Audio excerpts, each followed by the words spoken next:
So let's go ahead and start our conversation today about a really important topic, and that is business resilience, something that as a business owner, you all have faced. And today we're going to discuss the mindset shifts that are important for maintaining a successful business. First, I'm really excited to introduce our first speaker, Nikisha Bailey. Nikisha Bailey is a dynamic entrepreneur, entertainment executive, and philanthropist with a deep commitment to community impact. She is the owner of Win Win Coffee, Philadelphia's first Black woman led roaster and distributor, recognized by Goldman Sachs in their 10K SB National Summit and featured on Forbes Next 1000 list.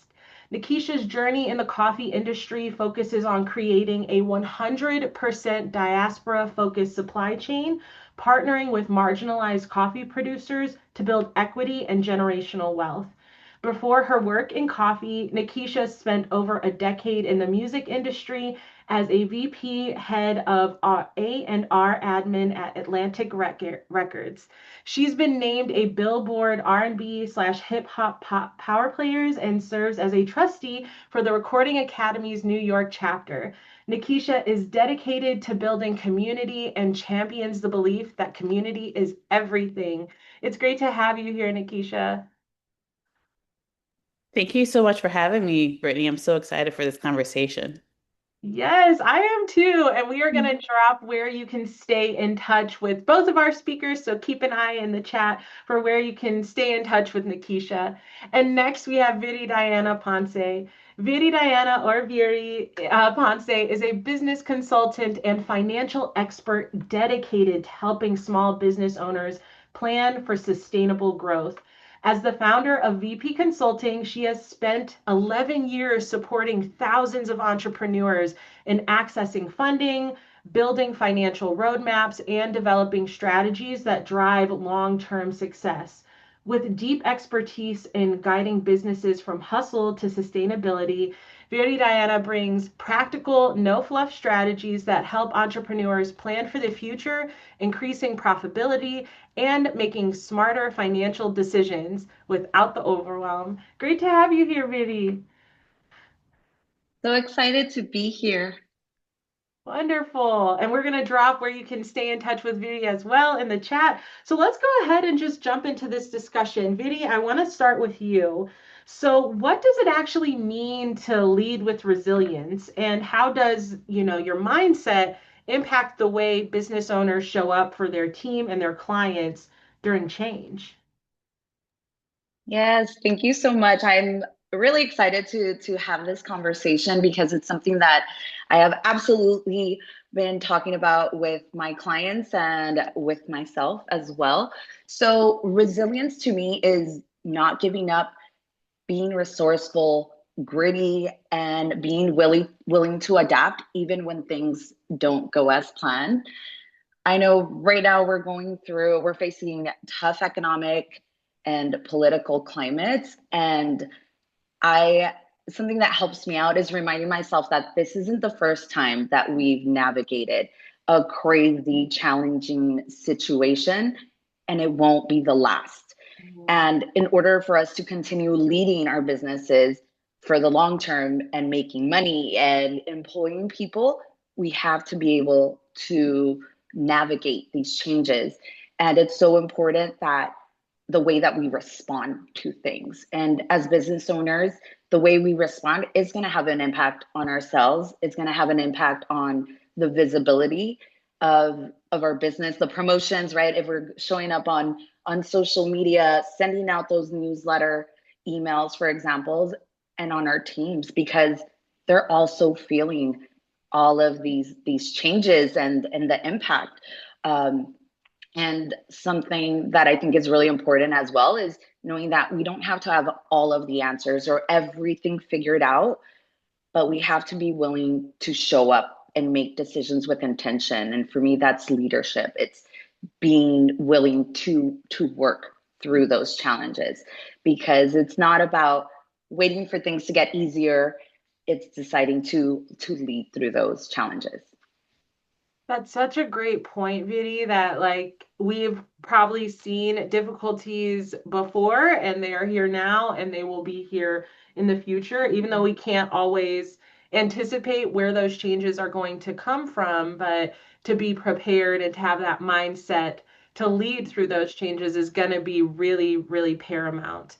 Um, Okay, Nikisha, my next question is for you. Can you share a time in your business when you had to adapt quickly and what helped you stay grounded and lead through that moment? Absolutely. I feel like my entire life, especially this entrepreneur part of it, has been the power of the pivot, which is also tied to being resilient. Like Viri mentioned, having that grit, having that just keep pushing. You don't know what the outcome is, but you know that you have it in you to just keep going. So we actually started as a brick and mortar cafe. I always wanted to own a coffee shop. And so I was still working in corporate America. My business partner, who's a longtime friend, and I opened up a cafe in Philadelphia about 5 or 6 months before the pandemic. We were new business owners, just very happy to have our business, and then we had to close because of the pandemic. You couldn't physically have people in your store. Here we were, new business owners, not sure what to do, but with our cafe, we started to look at the parts that we could branch off and do something differently. And that's how we became a CPG product, so a coffee brand. Coffee was the one part that I loved about the business. It was a lot easier than having, a more complicated food product. And so we began researching, okay, how do we bring this product to life?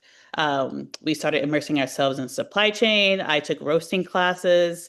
And then that's when we learned just about the inequities within the supply chain, which really gave us the mission and vision for our brand. And so, we started off as a cafe. Fast forward 5 years, we're now a retail and wholesale partner. We're in big box retail. We just got our first big client with Giant. We also have a lot of robust wholesale partners. And so I knew nothing about coffee 5 years ago. I just wanted to own a cafe. And now, I'm fully immersed in the supply chain. I'm competing with other brands. Like I'm a known person in coffee. And so if you had asked me this even 3 years ago or 2 years ago, even 1 year ago, if we'd be in Giant, I wouldn't have been sure because I feel like part of that resilience that you get comfortable with the unknown, like you get comfortable like every day is something different. I just have to take account of what I accomplished at the end of that day to keep myself going, to keep myself being resilient. Wow, what a journey. I feel like, especially in entrepreneurship or small business ownership, there's always reasons to like pump the brakes and talk about starting a cafe and then come on, like what are the chances, and just how it transformed though into you creating like a packaged product because that was the pivot. I think you said power of the pivot. That is Power of the pivot. I love that. I love the alliteration and all of that. But I think that's so important in being like, okay, well, now what? Like, now what can you do? So, that is And I very, just want to add on something to that because I yes, was please. talking about the power of the pivot to someone else, and they mentioned that, I'm not a sports person, but maybe people can relate. In basketball, you can do a complete 360, and that's a pivot. So where you're starting at right now facing, you could completely turn all the way around and be doing something different with your business as long as it's working for you. Yes. Oh, I love that. That is so powerful. And it's just so much in this vein of getting your mindset in the right place to handle all of these changes. Okay, Vidi, my next question is for you. What are some of the most common mindset traps you see in early or mid-stage business owners that they run into, and how can they overcome them? Yeah, so these are the traps that I see over and over again. One, thinking we need to have it all figured out, either before we start or knowing every single step of the way. But then that leads to overwhelm, and that's a lot to deal with. The other thing is believing we need to do it all ourselves, and this is going to lead to burnout. And the third mindset trap that I see over and over again is questioning ourselves and worrying what others are going to think, and that leads to us playing small. And I I've lived through all of that, and I've seen many of my clients go through that, and at different points of their businesses. Like I've seen that happen like early on, but also when they're at a big transition point as well. And what's helped myself and my clients with this shift is, one, I'm going to say focusing on your why. So going back to your mission of, why did you start this in the first place, right? Like, is it aligned with what you're passionate about, with what you want to do or not? Letting go of the expectation that we need to know it all, and being like trusting yourself and your abilities to problem solve. So I love, like, Nikisha, that you were saying, right? Like, you're like, I didn't know anything about, even coffee or like supply chain, but you figured it out because we have those skills, you have those abilities, and we have to place that trust in ourselves that we can get through it. We can figure it out. We can problem solve. And another thing is putting in the work and showing up for ourselves and for our team. I think that a lot of times we think that if it doesn't work out right away, like we must be doing something wrong or it's not meant to work out. Nope. It takes time for us to figure things out in our business. And so it's a long road, right? It's not like this instant gratification. I've seen that most successful businesses, they're not an overnight sensation. They've put in so much time and work and they've failed. So we have to continue showing up, putting in that work and taking action. And the other thing is investing in our growth is so important, because if we don't know it, right? Like we don't know a specific part of our business, or we don't have that skill or ability, we can reach out to someone, right? We can hire, we can outsource it. We can get a coach that can help us out with a specific skill set. So that's, like, there's support out there. We don't have to figure it out on our own.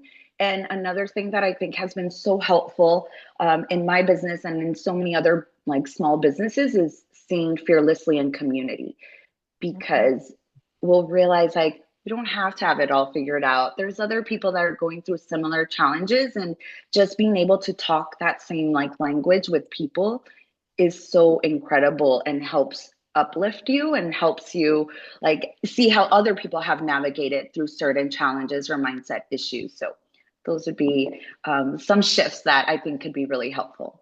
Yes, I think that a lot of folks in the audience, and I see Nikisha nodding too, like can definitely relate to feeling like you should know it all or not wanting to sound inexperienced and ask someone. And so I love how you laid out like there are different communities and tools and supports that you can be doing. And so I feel like now is good time for me to plug the AOF Coaching Hub, because you mentioned finding a coach or an advisor. And so here at AOF, we have free advising. We'll drop the link in the chat. And the idea is that you are able to talk one-on-one with someone who cares about your business.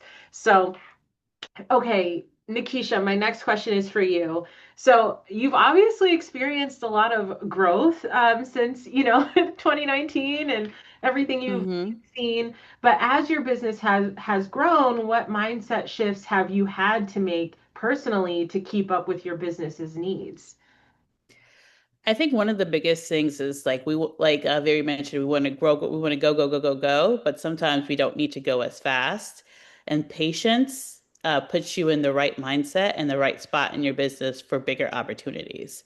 I think specifically for me, I had like a coffee product. I was like, okay, this needs to be in Whole Foods. Like the first year I had the product, but I was not ready for Whole Foods the first year I had the project. There was a whole deal with supply chain, distributors, finding a co-packer, finding others to support me to make this come to life. And so now we're at the part where we're talking to distributors and it's 5 years in, and now I feel comfortable about being able to scale in a much bigger way. So I think you want to go fast and go far in the beginning because you're just like, I have the best product out there. Like everybody needs to see it, everybody needs to have it. But you need to like shift that mindset because you want to make sure you're able to prepare that, and you don't want to get a shot and fail at something when it's like you might have one shot to get this partner or to get this client, or to get this opportunity. So being able to slow down the pace in which you think you're growing, like you probably need to slow it down maybe 5 to 10 times at the pace you think you want it to be at, just to make sure that you're setting yourself up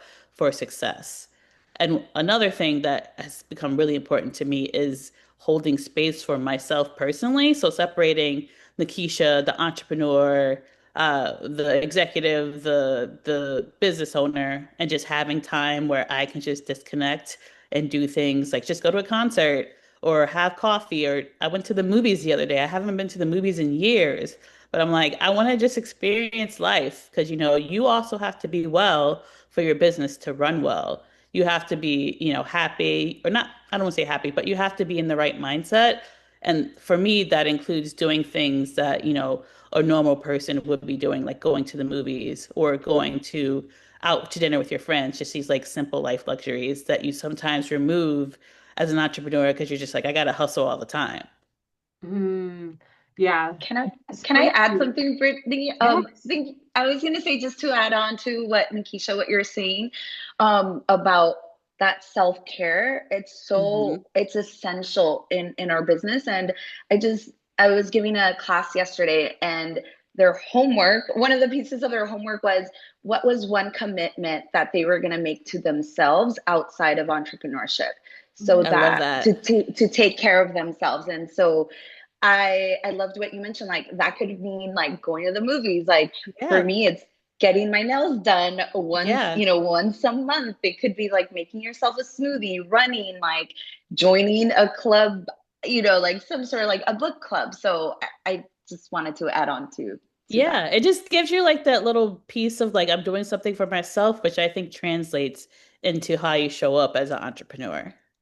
Oh, yes, that was really great. And because I do think it's easy to leave yourself behind when because there's no end of the to-do list from what I hear about entrepreneurship. It's just Never ends. Never never ends. ends. So you have to work those things in intentionally.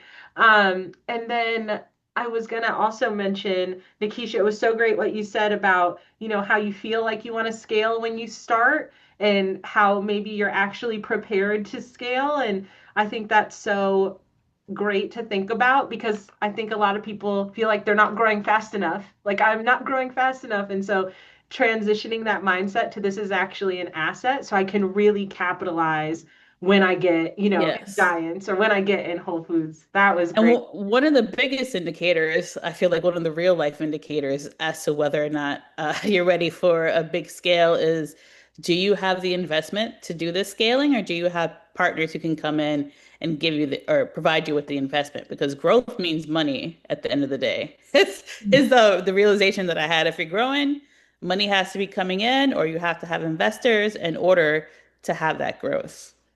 Yes. Oh, so many great things about like getting our minds right. Okay, my next question is for Viri. Emotional resilience is crucial, but it's definitely often overlooked. What practices help business owners stay steady when they're overwhelmed or burnt out?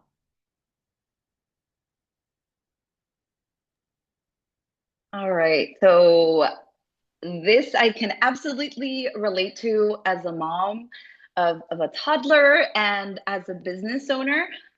I know what it's like to be exhausted and overwhelmed. And I think that it's not emotional resilience is not about like pretending everything is okay or working until you're like super exhausted and pushing through everything.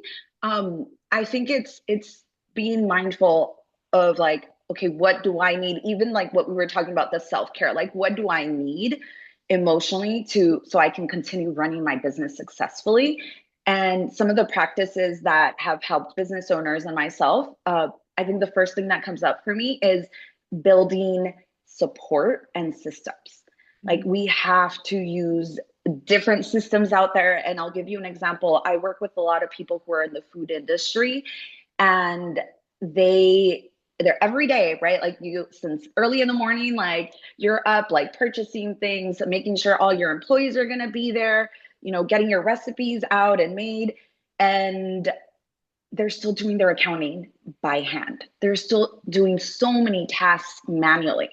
they don't have time to do that, right? Like there's smarter ways for us to work on certain things so that we'll have some time, so that we'll be able to do things in a smarter way and not be so overwhelmed. And then finding support is also really important for us to get. And I would say not only your business, but considering your household, I know for me, that's been a game changer for just like my emotional and my mental well-being is, that support inside my house and inside my business. Um, I think what's also helpful is readjusting expectations. And that for me has been a huge thing. When I became a mom, I was like, I can't work the same amount of hours, and I don't want to work the same amount of hours as I used to, because now I have this awesome human that I want to hang out with all the time. And so that means also readjusting the expectations of when are you available, what client deliverables you have, or how am I going to sell or offer my products. And so making sure you're okay with navigating these different changes and being okay with, okay, it might have worked out like this in the beginning for me, but I'm going to readjust these expectations of myself and of my business.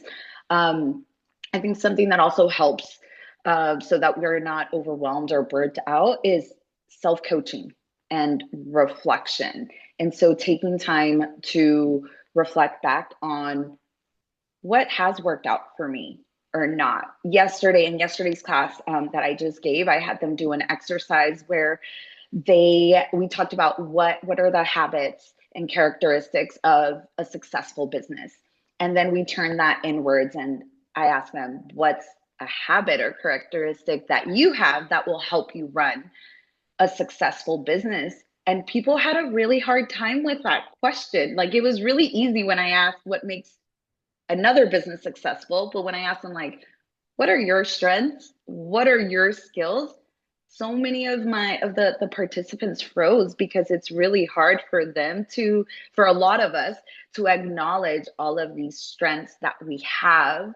And so I would say reflecting on what are those abilities, those skills, those strengths that you have, and then what are the skills that you need, or what are the habits that you need, is also really important. So self-coaching, self-reflection, and then tied into that is get yourself some coaching. It's always like so helpful to get an outside perspective, and remember that we don't have to do it all by ourselves. And it's so important. And I think that that'll help with feeling less overwhelmed and not being burnt out. Yes, I like the different pillars you mentioned, like having the systems in place, and then also doing the self-coaching. And I think you mentioned like adjusting your expectations and like making sure that we're kind of always evaluating those three things to like move forward. Love that. Okay, Nikisha, how do you stay emotionally balanced, especially when you're wearing multiple hats and things don't go as planned? Because that is a very real thing. I think very true. It never goes as planned. One thing, the mantra that I live by is expect the unexpected. Mm. And I think by nature, if you want to be an entrepreneur, you may not know this or not, but you have an appetite for risk, because it's a risk to bet on yourself, And so I've most cases I've come to the terms that I can only control what I can control. And if something's not happening right now that I really want to happen right now, it doesn't mean it can't happen later. For example, we were dealing with a very large client who I thought we were going to lock this client in 2 years ago. It was a university client. And they ended up having a change in personnel.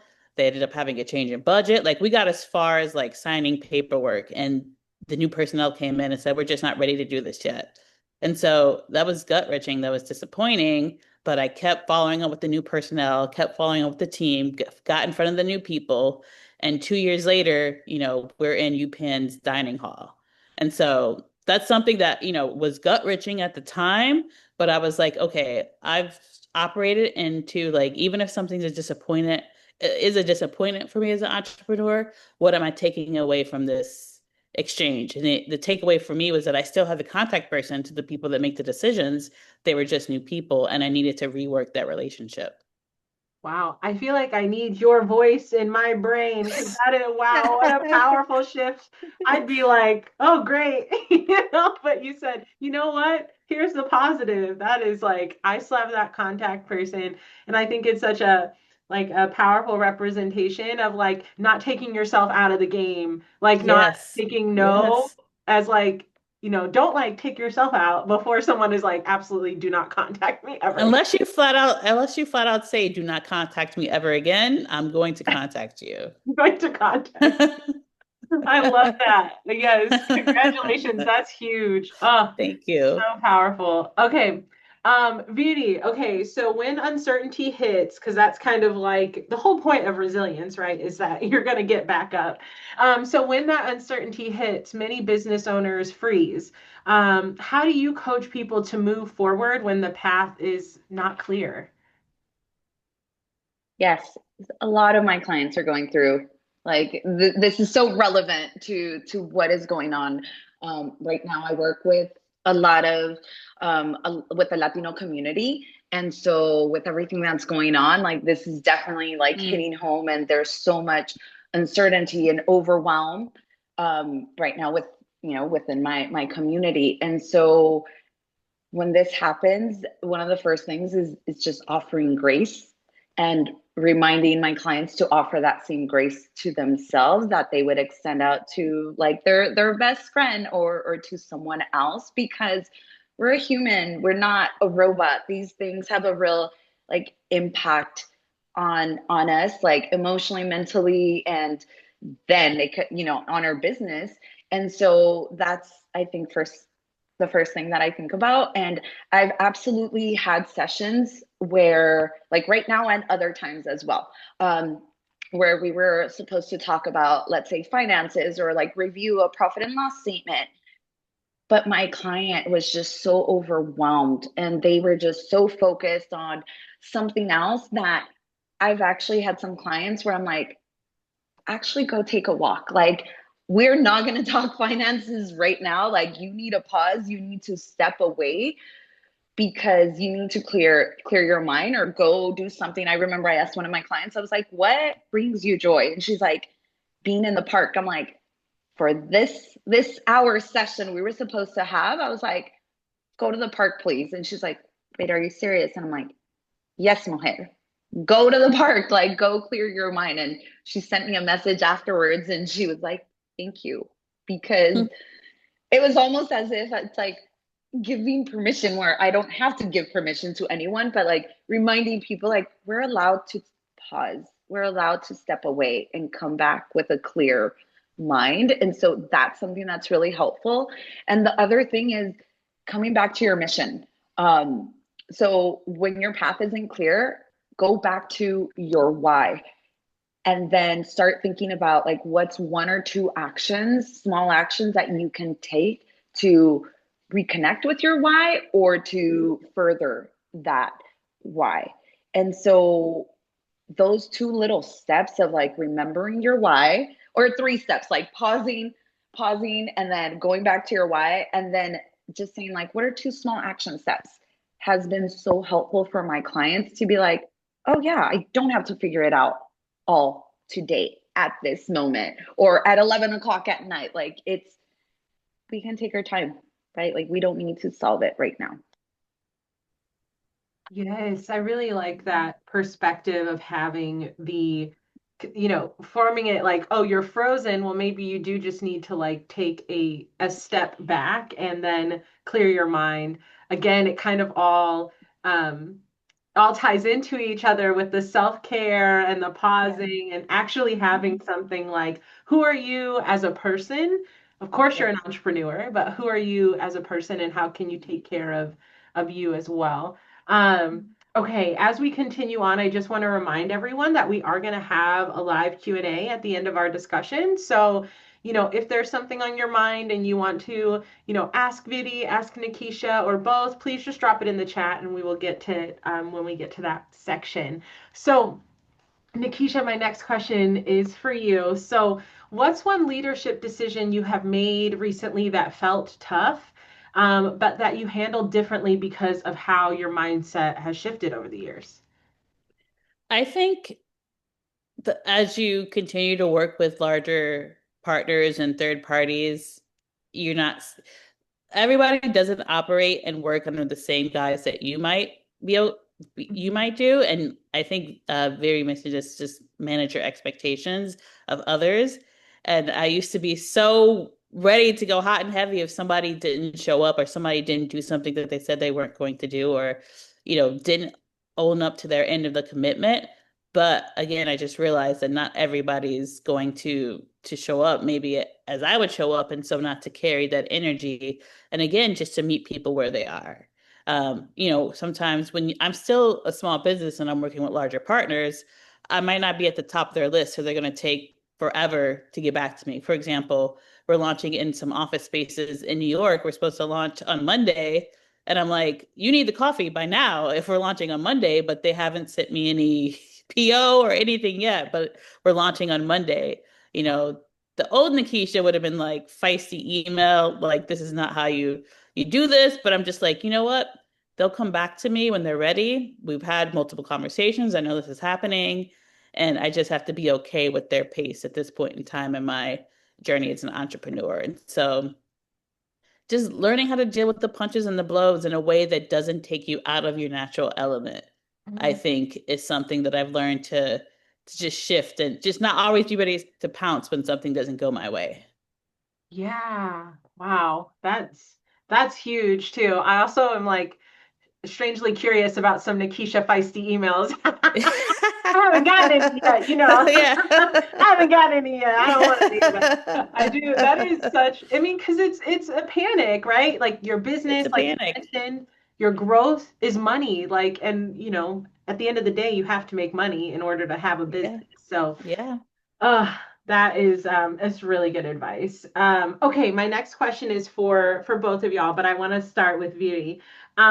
What's one ritual or habit you recommend for strengthening your mindset and staying grounded as a leader?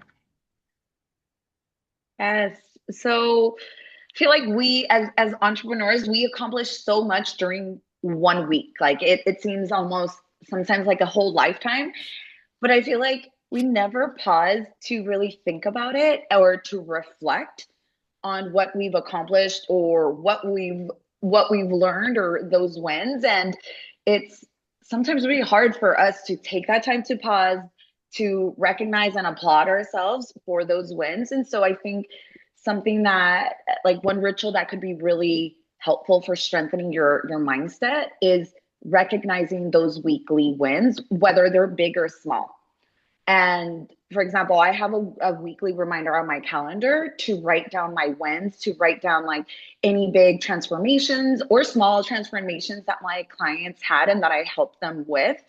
If I've posted like more on social media, because that's one of my pain points. So, just acknowledging that, what I've done, how many people I've coached. And then that way, whenever there's like self-doubt or any like mindset challenges rise, you have those receipts, right? You can go back and be like, look at everything I accomplished all in one week.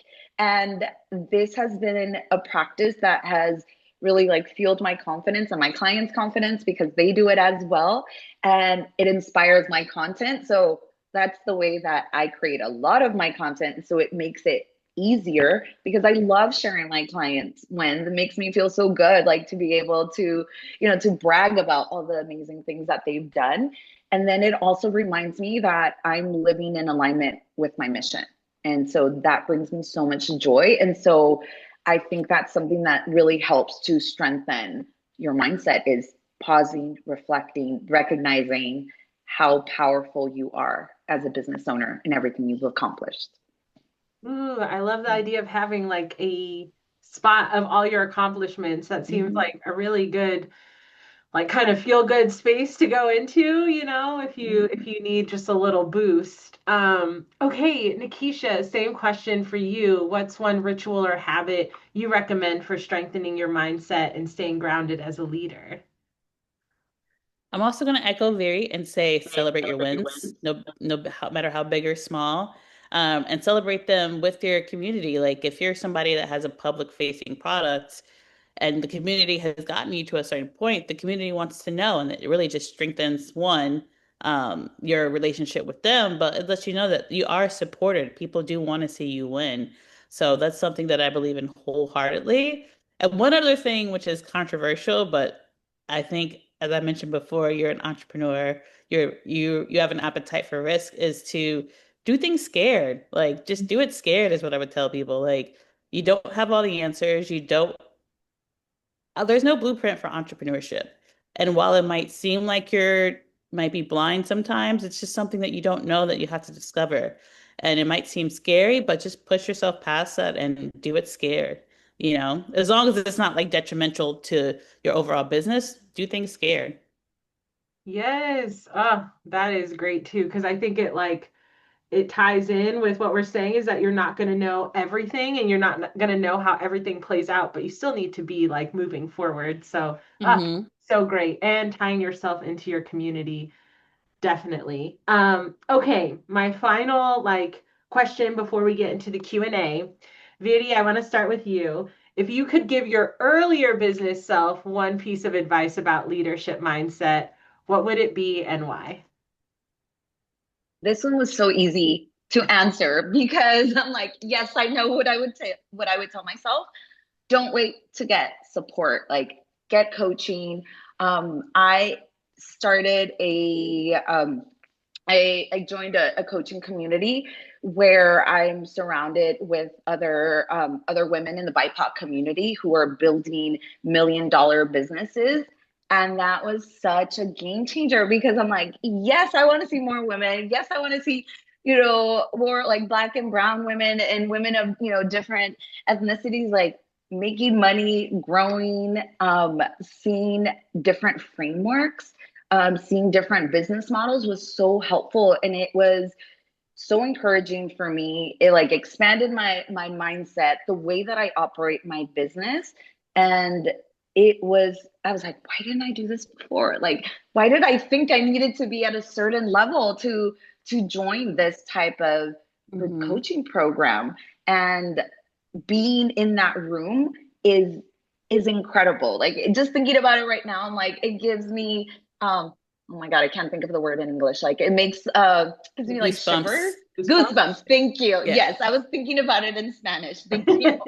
Um, so yes, I was like, I would absolutely get support earlier on, is what I would Mm. say to myself. Oh, I love that. That's really great. Okay, Nikisha, same question for you. If you could give your earlier business self one piece of advice about leadership mindset, what would it be and why? Again, Veer and I think very similar. So echoing everything she said, I'd also add in just to bet on yourself. I think in the beginning stages of being an entrepreneur, even mid-level, there's a lot of noise. Like people see you growing, they have the suggestion, they have that suggestion. Take everything in, but know that, the decision, like bet on yourself that you're going to make the right decision. And again, do it scared, even if that decision is scary. Do it scared, and if it doesn't work out, figure out what you got from that thing that didn't work out and continue on. It's just a journey of continuing on, I think. Roadblocks happen, but you can't get stuck in the roadblocks. Is like one thing that I think I wish I knew earlier is that sometimes you get so paralyzed when something doesn't happen, but it's okay that it didn't happen. You still have to keep putting one foot in front of the other. Yes, keep moving forward. It's like the find your people, keep moving forward. Okay, we are gonna jump into our Q&A, but for everyone here, I wanted to mention our next webinar because we're kind of running a resilience month. So first is mindset. So you guys have done that. Hopefully you get a lot of really valuable pieces of advice from this point. And then in 2 weeks, on July 30th, we're going to be talking about resilience planning. So now that you have the mindset to, deal with the uncertainty? What are the actual plans you can put in place to make sure you have like those physical things to go back to in your business to make you more resilient as a business owner? So that's going to be included in tomorrow's follow-up in case you'd like to register for that webinar.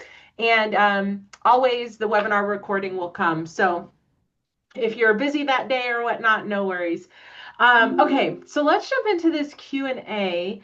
The first question is for Nikisha. How many employees did you start with at the beginning of your business being a small business owner? So when we had a cafe, we were a team of 11. During the pandemic, we became a team of 3, and now we're back up to a team of 10. Wow. Oh, that is great. It shows like that, like you were saying that, like Yes. your flexibility, you gotta go. Okay, Yes. wonderful. Viris, my next question is for you. How long in your business owner journey did it take until you started allowing others to take on skills, basically taking on things for you so that you could grow your business success? Yeah, so I've been in business for 11 years now, and the first 4 years flew by, and it was I was working another like a job at a restaurant, and then doing my business like part time. And so I had someone helping me out um during that time. But I don't think I really like used their skill set in a really like smart way. But I did like early on like start working with them. But I think it was probably until like my 6th year that I was like, wait, I can't do this all by myself. Like I before the pandemic, I was like, I really think I need to get serious about my social media. And I'm so happy I did, because then I wasn't able to go to like live workshops and meet events which is where I would meet a lot of my clients like before the pandemic. And so I did right before the pandemic, I did hire someone to help me out with get with my social media, getting a strategy, like make it serious. And so it did take me it took me a couple of years. And now I do work with someone that helps me out with my marketing support. I'm launching a new group program, and there was some things where I was like, I don't want to do them. Like, I do not want to do all of this. And I've already seen the impact that it's had, because it frees up my time where I have so many of the ideas, but I don't want to like choose the colors. I don't want to create the website. I don't want to put together the social media like post. And I work with a really talented woman who it's her passion to do this. And she's just so detailed oriented. I'm like, I love the way you think, the work. And it's because that's her mission, that's her purpose. And so, yeah, it took me years to really like use support in a really smart way, but I've seen the impact that it has. So yeah, years. No, I love the journey of like in how you mentioned like until you brought someone really in to like really like flex their expertise and all that. It definitely can take a while for sure. This is a question that I want to ask you both, because I think this is something that we commonly hear. Nikisha, I'd love to start with you.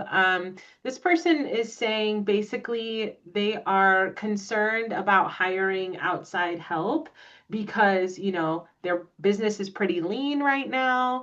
And so they're just finding it hard to like invest without being fearful, essentially. Do you have any advice for that? I think you have to think hiring people is always a risk, even if you're hiring people who are very close to you, who are family. Like some of the early consultants that we brought in when I had the cafe were people that I knew who had worked in the industry, and they didn't all work out. So I think a part of it is, as long as you have the ability to make that investment, just make sure you're financially sound that way. You can interview as much as you can if you want to do multiple rounds of interviews with people to ensure maybe you talk to them, maybe have somebody else in your team talk to them to vet them. But I think if you're at a point for scale and growth and you have the investment, you have to let your guard down a little bit, because you do need help especially in a moment of growth. So it's like 50-50. Like it's scary. It's still scary for me to hire people, but you have agreements in place if you're hiring contractors. If you're hiring like somebody who's going to be an employee, make sure you have a handbook, and you have proper onboarding documents for them. So if there's any questions about anything, you can revert back to the document. But just again, setting yourself up for success as you grow. Yes. Oh, that was great advice. Viri, same question for you on this topic of like being scared, to invest in your business when times are lean. I get it. I definitely, right? Like, I definitely get it. Something that I would consider is if they're going to take, like, are they taking something off your plate? And if Mhm. so, what are you going to be doing with that time? Because I've seen that a lot of business owners are really good at closing those sales, like getting those clients. And so, some like my food business clients, I'm like, do you really want to be doing your bookkeeping? No, right? Like, I'm a finance nerd. I love finances, but I will not do bookkeeping because that is not for me. So I always tell my clients, like, what could you be doing with that time? Like, what would bringing them in mean for you? A lot of the times it means like that's going to get done because a lot of the times with this particular like example, so many people put off their bookkeeping because they have so many other things that they need to focus on, and so they never even get to their bookkeeping, and it just keeps getting delayed and delayed and delayed. So I always have people think about like, would it mean that you actually have like clean books like on a timely basis? Like, what could you be doing instead of you spending 6 hours or how many hours? Like, what could you be doing with that time? And it's something for us to consider as well when we're thinking about that investment. Like Nikisha said, like, definitely plan for it financially, make sure that it makes sense, but then also take a look at like, what could it mean for you? Like, what could those results mean? Sometimes I like to think about it like if a service is going to cost me, I don't know, let's say $500 a month for marketing support, will that mean that I'm bringing in more leads? And will those leads represent more than 500? Or how many clients would I have to bring in order to cover that support? If I'm bringing in bookkeeping support and it's $200, does that mean I have to sell 10 like of my products? So we can also break it down that way so we could make it something that's tangible and easier for us to grasp around how we're going to pay for that service. Ooh, Hmm. yeah, that's great. It's such an intentional way to look at the hiring. And so it's like, I'm gonna get this time, I'm gonna get two new clients, and then it's paid for. That's like a great way, I feel like, to kind of work through the uncertainty that comes with it, is like, I'm gonna do something with that time. Okay, this is a great question. It's someone in the chat has just celebrated a year at their brick and mortar. Nikisha, I'd love to kick it to you, and then Virdi, I'd love your thoughts as well. But after a recent break-in at their shop, they faced, it seems like, setback after setback, dealing with construction disruptions to navigating city programs that promised to help but didn't follow through. It's been very mentally and financially draining. So, how do you stay positive and keep pushing forward when it feels like you're doing everything you can, but the support just isn't there? I think I've also gone through city delays, construction delays. With our new location, we're 2 years delayed because the developer was also delayed, which caused us to be delayed. And then we were getting funding from the city last year that finally came this year. And I think it goes back to it's really hard. Some days you wake up just very sad, mentally drained, like, why am I doing this? But you have to remember your why and your mission and your vision and put one foot in front of the other and just remember why you started this business. It also helps to have coaches, as we mentioned here before. So having somebody you can talk to and even vent to if you need to vent. I have coaches. I also have a group of friends who I'm in the group chat, like going crazy when something's going wrong, but if something's going right, they're going to hear it as well. So having words from other people to build you back up is very helpful because being open a year as a brick and mortar is extremely hard. So congratulations on that. And dealing with a break-in is horrible, but it seems like you're still in business, your business is still open. So that's another thing to be proud of. And just know that, you're here because you want to be here. And in times where you need that like additional emotional support, lean on that community. And for the city, pop on down to City Hall. I'm not sure where you're from, but I make myself known at City Hall with these city workers. Like, if you're supposed to be giving me this funding, you're going to go know Nikisha Bailey from Win-Win Coffee. So don't be afraid to pop up and be like, where's it at? Where's the check?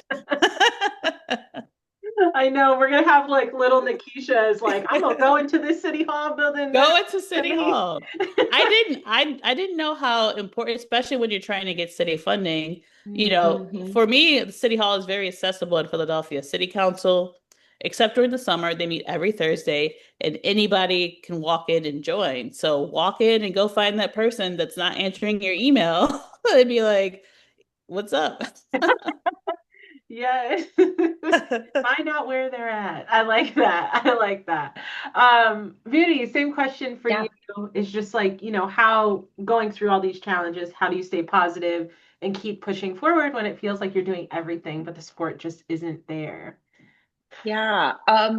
Okay. So Nikisha, I really liked how she's brought in this lens of risk.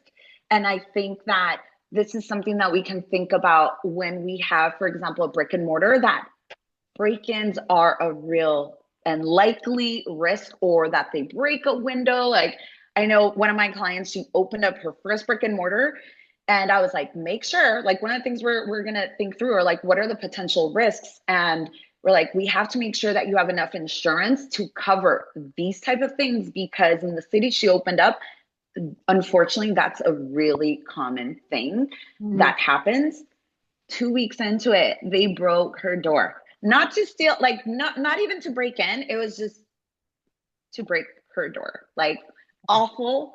And so just something to consider. It's like, what are the potential risks? And then how can we mitigate that risk? Because there's bad people out there, and just it's such a waste of our time and our resource when we can be doing a million other things. And so I get it. It's a waste of time and a waste of resources. But I think we can consider, like, how can we protect ourselves because it's a likely risk for a brick and mortar. The other thing, it's not you, right? Like, it's not you. You weren't the person that did that. And I think that just to echo what Nikisha said, like, being in community, sometimes I do want to say, like, sometimes we think that it's our friends and our family that are going to be like our biggest supporters or that community. And a lot of times it's not. And I know a lot of people get really down with that fact, but sometimes our family or friends, like, they don't understand what this entrepreneurial life is like. And so sometimes that means that we have to look for other entrepreneurs, even if they're in another industry, or you can look for like industry specific groups. That could also be something that's really helpful. I was going to put in the chat that going along with what Nikisha said about, like, make yourself known and going to City Hall. Another thing we could do is search for the word like economic development plus your city or plus your county, because a lot of times cities or counties have an amazing resource list for small business owners. And that could be associations, that could be incubator programs, it could be like your local women's business center, loan programs, grant programs. And a lot of times people don't take advantage of those because we don't know, right? Like, we don't know. So true. I've had clients take advantage of, like, a client who opened up her brick and mortar got $40K because she was opening up her first brick and mortar from the city. There's like different grants for like for graffiti. So once again, you have a brick and mortar, that's a possibility depending on what city you're in, but there's certain cities and counties that have special programs, special groups. And so I would say search for the word economic development plus your city and then also plus your county to see what are local resources available to you. And then if your immediate community is not necessarily giving you what you need, it doesn't mean they don't love you or they don't believe in you. It's they might not get it. And we don't have to have a huge support system. We just have to have a solid one. And so it's important that we do find that. And you can do that by coaching as well. I have a lot of clients who tell me, they're like, Vidi, this is like business therapy, or you're the only person Yes. that I could share X with. And I'm like, ditto. When I go into coaching, I'm like, I didn't know I was holding all of that in. No. That's amazing. And I can't believe we're already at the top of the hour, but Viri was mentioning like that's great for coaching. She is one of our coaches. So we have like a whole collection of free coaches. You can take a look at them on the Coaching Hub. And I saw some other questions, like if you have specific questions, I saw some questions about marketing and whatnot. It's a great way to go in there and talk with someone about these things, these challenges you're facing, but have that person to come back to. We could go on and on and on, but we have an hour limit, so I must release our expert speakers. Thank you so much, Nikisha from WinWin. Thank you. Thank you, Vidi, for coming, and thank you everyone here for taking time out of your busy day for investing in yourself in this way. You can stay in touch with Vidi and Nikisha and keep an eye out for that email tomorrow with the recording and all the juicy details we shared. So thank you, everyone. We will see you in the next one. Yes. Thanks, everyone. Bye-bye. Bye.